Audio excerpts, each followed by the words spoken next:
rero aha nk'uko mubibona nanje ndinjiyemo kugira ngo ndabe ukuntu ibikorwamo birabamo nubwo biza kuba bitabona neza kugira ngo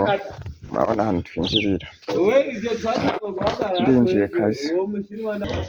murabona ndagezeyo nanje ndimo ndagenda nkambakamba umufundi urabona yuko akazi akarembeje hose arimo arahanora kugira ngo habe hari bisi rero urabona yuko ari byiza rwose fundi ni sawa twabateye natwe tuje kuraba bino vyiza muriko murakora aha twiri kwino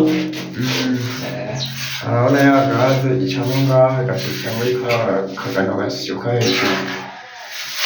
fundi none wewe uwo kubaza uwo twidondora akatubwira ati jewe bino bintu ndabimazamo igihe kingana uku umeze ukumbaha byose nyene ukuntu ubibona ukuntu bikorohera kubikora canke bikugora rero kuvuga ibi bintu yego byubatse imyaka ndwi hama nagiye kubyigira mu Rwanda ahantu bita i Butare yego kuvuga rero ibi bintu ahantu hose tumaze kubikora biraka neza twabihereye mu ntara ya Mwaro turasaba tuja i Gitega tuja i Ngozi uratwiza iwanyu mu giteranyi mu ntara ya Muyinga ya kera ariho wari Butihinda muri Buhumuza yego bikaba ari irya mbere rero byo namenyeye muri iyi ntara ibintu byiza natwe ukatuzanira bishasha kandi bigezweho naryo biri mu bikindi bidukikije bigatuma dukomeza kugira ubuzima bwiza none nk'aha urabona ukuntu bimeze ukuntu wabyubatse mu mwanya muto ukabona uranajamwo mbega byoshe kubaka ikitangana nk'uko ukomeye ntugikwiwe kujamo igitanganuko ni ukuvuga igitanganuko nta ese ndagira ariko nasaba muhira nkafata nk'akaruhuko nzoja ahantu niyugarane ndabe yuko ubwo buhiga nanje nzobukira no muhira iwanje rero nawe urumva urakwiye kucubaka muhira ni kubera uburyo n'ahandi ho nivyo ndi nk'umubumvyi ngo arira mu ruji kimwe gusa ikintu ndiko ndiyemeza muhira ngomba naje kubaka inzu nyanzu hanyuma nce ndayisakaza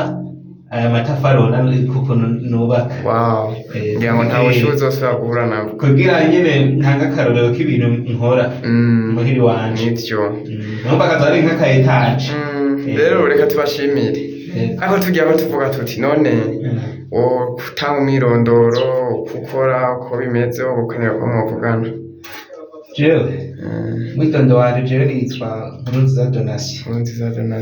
izina rero baciye bagatira bagize technicien en biogaz byiza rero reka tubashimire tuvuge tuti murafise agatelefone mubivuga kanje nkaba nitwa Elisa Nsanzabagabo mwabanze ku izina rya Gasore nkorera kuri dufise chaîne kuri YouTube yitwa Amagagi Burundi niki wobwira abakunzi bacu abakunzi bawe bakunda biogaze bakunda ibidukikije ego jewe nk'ikintu nobasaba nk'abantu baba bavuze nk'uburyo burya biogaze ni nziza cane rwose kuko amakara mwamusezeranye hanyuma wewe uri gushaya amase gusa hama gaca wirindirira gusa karibu utarinze urumva kugira uburuhe bwinshi ntantu Igitega twari ejo rwose hamyanyereka yuko gaze yamaze kuyibona ejo rero kavuga ati ahubwo ngenda abasansibize rwose ndabashime kuri face mumenyekane shaka kanimero kanje ni 69 64 nonanite murakoze kazi keza sawa yego turagiye byinshi mwabitahuye n'ibindi muzogenda mubitahura gusumba uko muzogenda mubona ibikorwa nanje urabona ngaha nderekeye ndasohotse sawa